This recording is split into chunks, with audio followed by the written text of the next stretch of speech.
नमस्कार, बहुत स्वागत है आपका। स्वराज एक्सप्रेस देख रहे हैं आप। आपके साथ मैं हूं कृतिका मिश्रा और बुलेटिन की शुरुआत करेंगे खबरों के साथ। दतिया विधानसभा उपचुनाव से पहले बीजेपी ने बड़ा डैमेज कंट्रोल कर दिया है। यहां सीएम डॉक्टर मोहन यादव के निवास पर हुई हाई लेवल बैठक ने कई राजनीतिक अटकलों पर विराम लगा दिया। बैठक में प्रदेश अध्यक्ष हेमंत खंडेलवाल, राष्ट्रीय सेस संगठन महामंत्री अजय जामवाल और पूर्व गृह मंत्री डॉक्टर नरोत्तम मिश्रा शामिल हुए। सबसे बड़ा संदेश बैठक के बाद नरोत्तम मिश्रा ने दिया। उन्होंने अपने समर्थकों से धैर्य और शांति बनाए रखने की अपील करते हुए कहा कि सभी मिलकर चुनाव लड़ेंगे और बीजेपी भारी बहुमत से जीतेगी। और अपने कार्यकर्ताओं से उन्होंने शांति बनाए रखने की अपील की।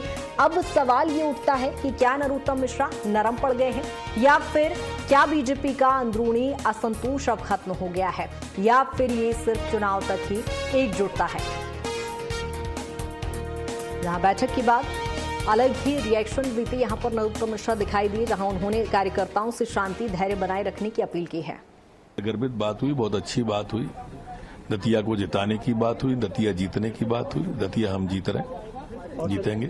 जो आपके समर्थक से कुछ कहना चाहेंगे आप समर्थक से क्या? मैं कह चुका हूं उनको, सभी धैर्य का परिचय दें, शांति का परिचय दें और धीरे धीरे सब ठीक हो रहा है। नामांकन में आप शामिल? मैं निश्चित रूप से जाऊंगा। कब पहुंचेंगे सर? परसों। भारतीय जनता पार्टी ने आशुतोष तिवारी जी को अपना अधिकृत प्रत्याशी घोषित किया है। मेरी जानकारी में आया है कि कुछ कार्यकर्ताओं ने अपने इस्तीफे दिए हैं। हालांकि मुझे कोई भी इस्तीफा प्राप्त नहीं हुआ, लेकिन हमारे पार्टी नेतृत्व ने तय किया है कि सभी कार्यकर्ता वहाँ पे काम में लगे, इसलिए किसी के भी इस्तीफे हमने स्वीकार नहीं किए। नरोत्तम मिश्रा जी हमारे वरिष्ठ नेता हैं, उनके मार्गदर्शन में हम ये दतिया का चुनाव लड़ेंगे और भारी बहुमत से जीतेंगे। आज मुख्यमंत्री जी अजय जामवाल जी, हमारे क्षेत्रीय संगठन मंत्री, और मेरी और नरोत्तम मिश्रा जी की इस संबंध में बातचीत हुई है और हम सभी कार्यकर्ता मिलकर ये पार्टी का चुनाव ऐतिहासिक बहुमत से जीतेंगे। जहां आपको बता दें कि सीएम हाउस में ही बैठक हुई थी, जहां डॉक्टर नरोत्तम मिश्रा भी इस बैठक में मौजूद रहे। प्रदेश अध्यक्ष हेमंत खंडेलवाल, अजय जामवाल इस बैठक में मौजूद रहे और कहीं ना कहीं भाजपा की साइड से ये डैमेज कंट्रोल किया गया है, जिसके बाद नरोत्तम मिश्रा का रिएक्शन भी सामने आया। उन्होंने खुद दतिया से उपचुनाव जीतने की बात वो यहाँ पर कहते नजर आए। उन्होंने कहा कि मिलकर चुनाव लड़ेंगे और अपने कार्यकर्ताओं को, जो नाराज कार्यकर्ता थे जिन्होंने इस्तीफा दिया, उनसे शांति बनाए रखने की, धैर्य बनाए रखने की उन्होंने अपील की है। उन्होंने कहा कि मेरी भूमिका अहम रहेगी और हम सभी मिलकर चुनाव लड़ेंगे और चुनाव जीतेंगे भी। जहां डैमेज कंट्रोल इसे देखा जा रहा है या फिर ये कहा जाए कि अब भाजपा में कोई असंतोष नहीं है, क्योंकि इससे पहले लगातार नरोत्तम मिश्रा का नाम चल रहा था। नरोत्तम मिश्रा को लेकिन भाजपा ने टिकट नहीं दिया है। उसके बाद उन्होंने आशुतोष तिवारी पर भरोसा जताया, जिसके बाद दतिया से स्थानीय जो लगातार उनके समर्थक थे, उनके कार्यकर्ता थे, उनमें नाराजगी भी देखी जा रही थी, जिसके बाद कई कार्यकर्ताओं ने इस्तीफा भी दिया।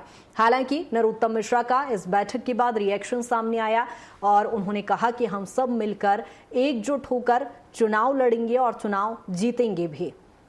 और इससे सीधे तौर पर देखा जा सकता है कि इस बैठक में एक बड़ा मैसेज दिया गया होगा, चूंकि संगठनात्मक पार्टी है भारतीय जनता पार्टी और संगठन की मजबूती को लेकर विशेष तौर पर रणनीति यहां पर बनाई जाती है। जहां नरोत्तम मिश्रा के साथ जहां बैठक हुई सीएम की, इसके बाद उनका ये रिएक्शन सामने आया कि अब जहां वो कार्यकर्ता, उनके जो नाराज कार्यकर्ता हैं, उनके साथ वो मिलकर चुनाव लड़ेंगे, चुनाव जीतेंगे भी। उन्होंने कहा हम सब एकजुट होकर जीत दर्ज कराएंगे।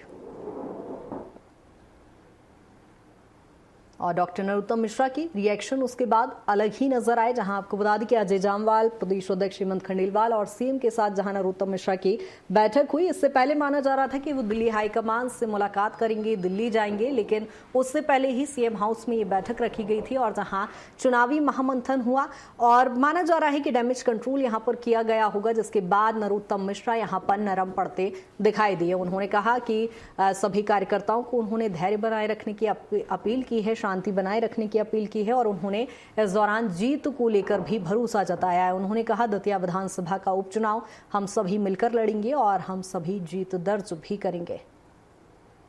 और ऐसे में अब माना जा रहा है कि क्या भाजपा में सब कुछ सही चल रहा है, ऑल इज वेल की स्थिति यहां पर देखी जा रही है।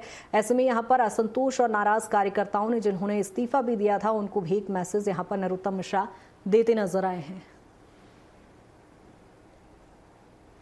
जहां दतिया उपचुनाव से पहले बीजेपी ने एक विशेष रणनीति बनाई और बैठक भी यहां पर नरोत्तम मिश्रा के साथ की गई। सीएम हाउस में ये बैठक रखी गई थी जिसमें अजय जामवाल भी मौजूद रहे, हेमंत खंडेलवाल भी मौजूद रहे और खुद नरोत्तम मिश्रा ने मुलाकात की, चर्चा की और जैसे ही बैठक खत्म हुई उसके बाद उनके रिएक्शन यहां पर बदलते नजर आए। जहां पहले लग रहा था कि एक नाराजगी नरोत्तम मिश्रा के मन में रही होगी, लेकिन उसके बाद उन्होंने बैठक के बाद ही ये रिएक्शन दिया कि हम सभी मिलकर चुनाव लड़ेंगे और दतिया उपचुनाव में जीत भी दर्ज कराएंगे। अब ऐसे में गंभीर सवाल खड़ा हो रहा है कि क्या नरोत्तम मिश्रा के मन में किसी प्रकार की कोई नाराजगी नहीं है, क्या भाजपा में सब कुछ ठीक चल रहा है। और सीएम हाउस में चूंकि ये बैठक हुई है तो इसे माना जा रहा है कि यहाँ पर पूरी तरह से डैमेज कंट्रोल किया गया है। और आपको बता दें कि केंद्रीय मंत्री ज्योतिरादित्य सिंधिया, डिप्टी सीएम जगदीश देवड़ा को भी सभी नाराज कार्यकर्ताओं को मनाने की, एकजुट करने की जिम्मेदारी यहाँ पर सौंपी गई है। और इसी पर ज्यादा चर्चा के लिए हमारे साथ वरिष्ठ पत्रकार भूपेन जी जुड़ गए हैं। भूपेन जी, पहले तो बहुत स्वागत है आपका स्वराज में। भूपेन जी, आप तक आवाज पहुंच पा रही है मेरी? जी भूपेन जी, जिस तरह का राजनीतिक घटनाक्रम इस समय आप देख पा रहे होंगे दतिया उपचुनाव को लेकर, सीधा वैसे ही दिखाई दे रहा है कि दूल्हे की तरह तैयार तो हो गए लेकिन घोड़ी कोई और चढ़ गया है। लेकिन अब जो निष्कर्ष निकल कर आ रहा है कि डैमेज कंट्रोल इतना कर लिया गया कि नरोत्तम मिश्रा बड़े नरम दिखाई दे रहे हैं कि नहीं, सब मिलकर एकजुट होकर चुनाव लड़ेंगे। क्या इसके मायने निकाले जाए कि भाजपा में सब कुछ ठीक है, ऑल इज वेल की स्थिति है? देखिए, राजनीति में अपनी महत्वाकांक्षाएं होती हैं और नरोत्तम मिश्रा एक मध्य प्रदेश की राजनीति में बीजेपी के एक बड़े नेता हैं। इससे कोई, क्योंकि वो 4 बार विधानसभा लगातार जीते हैं और उसके बाद पदों पे भी रहे, गृह मंत्री रहे हैं और उसके बाद स्कूल शिक्षा मंत्री, जनसंपर्क, विभिन्न विभागों को उन्होंने देखा है। दूसरी बात, 2020 की जो सरकार कांग्रेस की जो आई थी, उसके बाद जो बीजेपी ने सरकार बनाई थी, उसमें भी बहुत बड़ी भूमिका रही। और साथ साथ वो केंद्र के भी विभिन्न बड़े नेताओं के संपर्क में रहे। उनके अमित शाह जी का उनके ऊपर वर्चस्व कहा जाता है इस तरह से। लेकिन उनकी तैयारी थी, क्योंकि जब वो चुनाव 2023 में हारे और देश के चुनाव हारने के बाद उनके पास ये संभावना थी कि शायद उनको राज्यसभा भेजेंगे या लोकसभा चुनाव लड़ाएंगे। दोनों चीजों से उनको परे रखा गया। फिर जब भारती जी का चुनाव निरस्त हुआ, उनको एमएलए एमपी कोर्ट से 3 साल की सजा दी गई और सजा देने के बाद जब वो पार्टी की सीट खाली हुई, उसके बाद उनको संभावना दिखी कि हम लड़ेंगे। और उनके बच्चे ने, उनके लड़के ने उनको टिकट भी, वो फॉर्म भी, नामांकन फॉर्म भी खरीद लिया था। तो ये इस तरह से भावना लग रही थी, क्योंकि राजनीति के रूप में पृष्ठभूमि से बहुत दिनों से वो लगभग 2.5 साल से मुख्य भूमिका से बाहर थे और इसके कारण उनको लगा कि ये अवसर है वापसी का। लेकिन भाजपा हमेशा नए नवाचार करती है और कोई भी निश्चित रूप से नए कदम उठाने में वो बेझिझक कोई भी कसर नहीं छोड़ती। उनका फीडबैक इस तरह से था कि वहां पे उनकी असंतुष्ट था, वहां पे जनता, और जिसके कारण वो हारे थे। लगभग 8,000 जी ने हराया था और उस परिस्थिति में हराया था जिस तरह बीजेपी की अच्छी समांतर रैली चल रही थी, मतलब समांतर उनकी रेस चल रही थी उसके बाद भी।